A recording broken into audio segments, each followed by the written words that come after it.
আমাদেরকে পুজোর পরে বলে তুলে দেবে। 70-80 বছরের বাড়ি আমাদের, আমার শাশুড়ির আমলে। আমরা যাব কোথায়? আমাদের মরণ ছাড়া আমাদের গতি নেই। শুভেন্দুবাবুকে একান্ত অনুরোধ, আমাদের মাথার ছাদটা কেটে দিলে আমরা কোথায় যাব, কোথায় খাবো, কি করে খাবো? আর কিছু নেই আমাদের, ওই ঘরটুকু যারা। আমরা কোনো ভাতা চাইছি না, আমরা চাই আমাদের বাসস্থান। আমরা বাচ্চা কাচ্চা নিয়ে আমরা যাব কোথায়? বহুত মানুষ আতঙ্কই আছে, জায়গাটা ভেঙে দিলে কোথায় যাবে? সাধারণ মানুষ সব কেটে আমরা খাই। স্যারকে অনুরোধ করছি আমাদের যেন একটা থাকার ব্যবস্থা করে। আমরা গরিব মানুষ, লোকের বাড়ি খেটে খাই। বস্তি উচ্ছেদের নোটিশ পাঠানোকে কেন্দ্র করে আতঙ্কে দিন অতিবাহিত করছেন বস্তির বাসিন্দারা। তাদের দাবি, তারা কেউ 50 বছর, কেউ 70 বছর বা তার বেশি সময় ধরে সেই সমস্ত জায়গায় বসবাস করে এসেছেন। হঠাৎই পালা বদলের পর তাদেরকে বলা হচ্ছে সেই জায়গা, অর্থাৎ যে সরকারি জমির উপর তারা কয়েক দশক ধরে বসবাস করে এসেছেন, সেই জায়গা ছেড়ে দিতে হবে। এই নিয়ে কার্যত তারা রীতিমতো আতঙ্কে দিন অতিবাহিত করছেন এবং বিকল্প পুনর্বাসন ছাড়াই হঠাৎ করে এই উচ্ছেদ তারা মানছেন না। কি বলছেন দেখুন তাদের বক্তব্য। আমরা কোনো ভাতা চাইছি না, আমরা চাই আমাদের বাসস্থান। আমরা বাচ্চা কাচ্চা নিয়ে আমরা যাব কোথায়?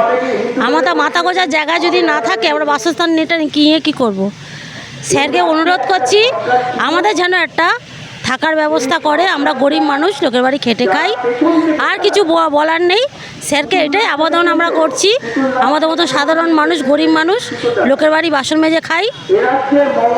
আপনি আমাদের দিকে একবার তাকাবেন, এই একটা অনুরোধ রইল।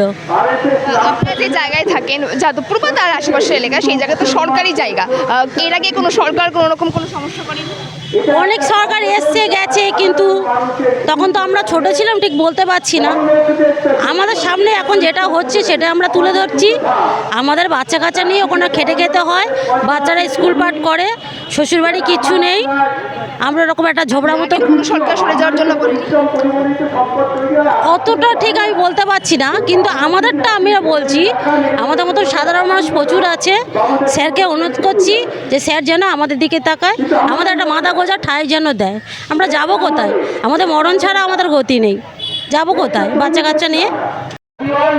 আমাদেরকে পুজোর পরে বলে তুলে দেবে। 70-80 বছরের বাড়ি আমাদের, আমার শাশুড়ির আমলে।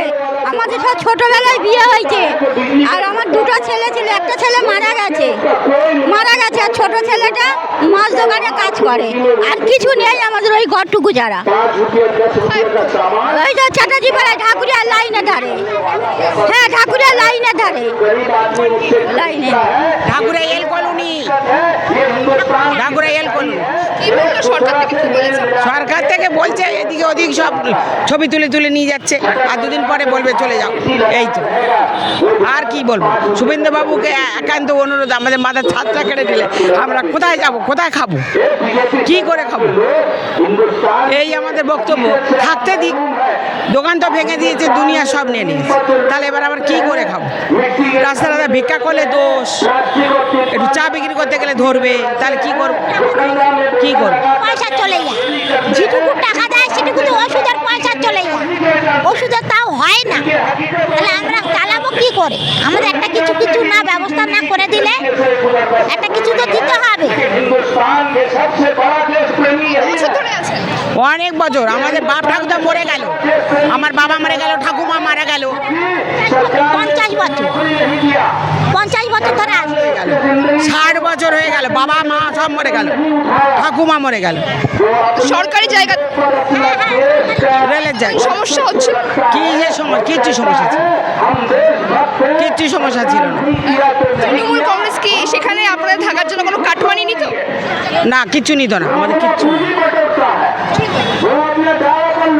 আমাদের এই সরকার এসেই মাত্র দম করে এই করেছে। কিছু নেই, আমাদেরও কিছু নেই, ওই ঘরটুকু ছাড়া আর কিছু নেই। আমার স্বামী মারা গেছে তখন ওরা এইটুকু লোকের বাড়ি কাজ করে করে মানুষ করেছি। 2000 টাকা কাজ করি, ওতে কি করে হবে বলো? সংসার চলে কি করে? চলে না। আপনারা বলছেন যে আপনাদের বস্তি ভেঙে দেওয়ার কথা বলেছে, কি বলেছে?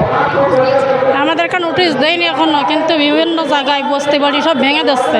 কিন্তু আমাদের যে জায়গাটা গঙ্গার ধার, ওখানটা নাকি ভেঙে দিবে শুনছি। বহুত মানুষ আতঙ্কই আছে, জায়গাটা ভেঙে দিলে কোথায় যাবে? সাধারণ মানুষ সব কেটে আমরা খাই, কোথায় যাব? ভেঙে দিলে আমাদের তো খুবই মানে খারাপ হয়ে যাবে। কত বছর ছিলেন? 45 বছর, 45 বছর ধরে ওখানে বসবাস। তার আগে থেকে মানে শ্বশুর শাশুড়ি সব এখানে মারা গেছে। সরকারি জায়গা ছিল?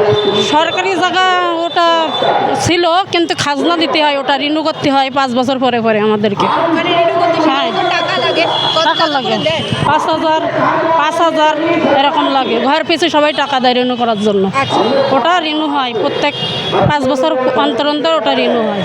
কিন্তু সেই এতদিন তো বামেদের সরকার ছিল, তৃণমূল সরকার ছিল, কখনো কোনো অসুবিধার সম্মুখীন হয়েছেন আপনারা? অসুবিধা মানে কল ছিল না, বাথরুম ছিল না, এগুলো আমাদেরকে দিয়েছে সাধারণ গরিব মানুষের, এসবগুলো দিয়েছে। কিন্তু এখন যে অবস্থা, সরকার এসেছে। হ্যাঁ নতুন সরকার এসেছে, এখন তা সারাদিকে তুড়ুহাড়া করছে, হুড়ু তাড়া লাগাইছে, মানে কি করবে না করবে বহুত মানুষ আতঙ্ক আছে। মানে নিজেদের অন্য কোনো ব্যবস্থা করতে পেরেছে? না, কোনো ব্যবস্থা করতে পারে না। সরকারের কাছে কোনো আবেদন আছে? সরকারের কাছে আবেদন জানিয়েছি। সাধারণ মানুষ আমরা কোথায় যাব, কি কাজ করব? ভেঙে দিলে ছেলে মেয়ে নিয়ে কী করবো? তাদের লেখাপড়া, তাদের খাওয়া দাওয়া, বিভিন্ন প্রকার আমাদের বাঁচতে হয়, সেগুলো আমরা কোথায় পাবো? লেখাপড়া আছে ছেলে মেয়েদের, কাজকর্ম আমরা গরিব মানুষ কি করব, কিভাবে চলবো? ভোট দেন তো? হ্যাঁ ভোট দিয়েছি। ভোট নাম আছে? আছে। ভোট না ভোট দিয়েছি, ভোট না দিলে জিতলো কি করে সরকার? বলছে মুসলমানরা নাকি ভোট দিইনি, ভোট না দিলে জিতলো কি করে? আমরা তো ভোট দিয়ে ওনাকে রাজা করেছি, রাজারা হতে হতে গরিব মানুষের পরে উঠতে আছে। দিয়েছেন, নেশা করিয়ে দিয়েছেন, বস্তিতে অদৃষ্ট কাজ সব এই টিএমসির জামানায় হয়েছে। আমাদের সিপিএম সরকার যখন ছিল, আমরা তো ছোট ছোট ছিলাম, তখন খুব ভালো ছিল। স্কুলে এখন কত স্কুল বন্ধ হয়ে গিয়েছে, অনেক স্কুল বন্ধ হয়ে গিয়েছে। এসব নিয়ে কোনো এই 15 বছর যে সরকারটা ছিল, এদের মানে ওতে কোনো ধ্যান দেয়নি স্কুল কলেজের দিকে। খালি সিন্ডিকেট করে, স্কুলও সিন্ডিকেট হয়েছে, কলেজে হয়েছে। আপনি যেখানে থাকেন সেখানে বলছিলেন যে হ্যাঁ, ওটা গুন্ডারাজ চলছিল। এখনও কিছু কিছু প্রশাসন আছে যে টিএমসির নেতাগুলো, আচ্ছা এই মানে যারা এই যে পজিশনে আছে, ওখানকার আমাদের জ্যোতিনগরে হাফিজুর রহমান আছে, টিএমসির মাফিয়া আছে, ওকে এখনো পুলিশ অ্যারেস্ট করেনি। আচ্ছা। ওর জন্য মানুষ আতঙ্কে আছে। মানে আপনারা চোখের সামনে দেখেছেন এরকম কোনো দুর্নীতি? দুর্নীতি হয়েছে। লোকের কাছ থেকে টাকা তুলেছে, ফয়দা পানি, মানুষকে ভয় দেখিয়েছে, পুলিশের ভয় বেশি দেখিয়েছে। কোনো একটা কিছু ঘর বানাতে গেলে পুলিশকে অভিযোগ করতে হয়েছে। কোনো পাড়ার সমস্যা হলে কিছু লোককে বলে পুলিশের কাছে যাও, আমি এই দিকে দেখছি। এইগুলো টিএমসির রাজ হয়েছে। আর এই অতীন ঘোষ আরজি কল ব্যাপারে আপনারা তো সব জানেন। অতীন ঘোষ কেন আমাদের এই বস্তিবাসী, আচ্ছা ঠিক আছে, যদি টিএমসি ভালো হবে তাহলে কেন এদেরকে দেখা যাচ্ছে না? এই সুমন সিং কেন পালিয়ে বেড়াচ্ছে? যদি ভালোবাসে বস্তিবাসীদের, মমতা ব্যানার্জি কেন? এদের দুটো পার্টি আসবে কেন? কে কোন পার্টি কিছু বোঝা যাচ্ছে না। হ্যাঁ, খুব অরাজকতা চলছিল। বলছি না, আপনারা তো জানেন সব কিছু। আর কী বল, সব যা রাস্তাঘাটে তো নেশাখোর বেড়ে গেছে, পড়াশোনা। দেখেছি, কিন্তু একেবারে আপনাদের যে এলাকার ভেতরের যে খবর, হ্যাঁ। সেই খবর মানে আমরা জানতে চাইছি এলাকার ভেতরে কতটা দুর্নীতি হয়েছে? এলাকার ভিতরে অনেক দুর্নীতি হয়েছে, অনেক দুর্নীতি। এটা থানার সাহায্যই হয়েছে, আচ্ছা। এটা থানার সাহায্য করেছে। আমাদের কাশীপুর, হ্যাঁ। এটা হচ্ছে 6 নম্বর ওয়ার্ড, হ্যাঁ। চিতপুর, জ্যোতিনগর। এখানে থানাও যখন সরকার, এই নতুন সরকার এলো, তার আগে পুলিশ প্রশাসনও টিএমসির মদতে চলেছে। মনে হয় যেন পুলিশ প্রশাসন টিএমসির নেতা ক্যাডার হয়ে গিয়েছিল। আমি নিজের চোখে দেখেছি যে টিএমসির কোনো প্যান্ডেল হচ্ছে, পুলিশ ওখানে বসে আছে।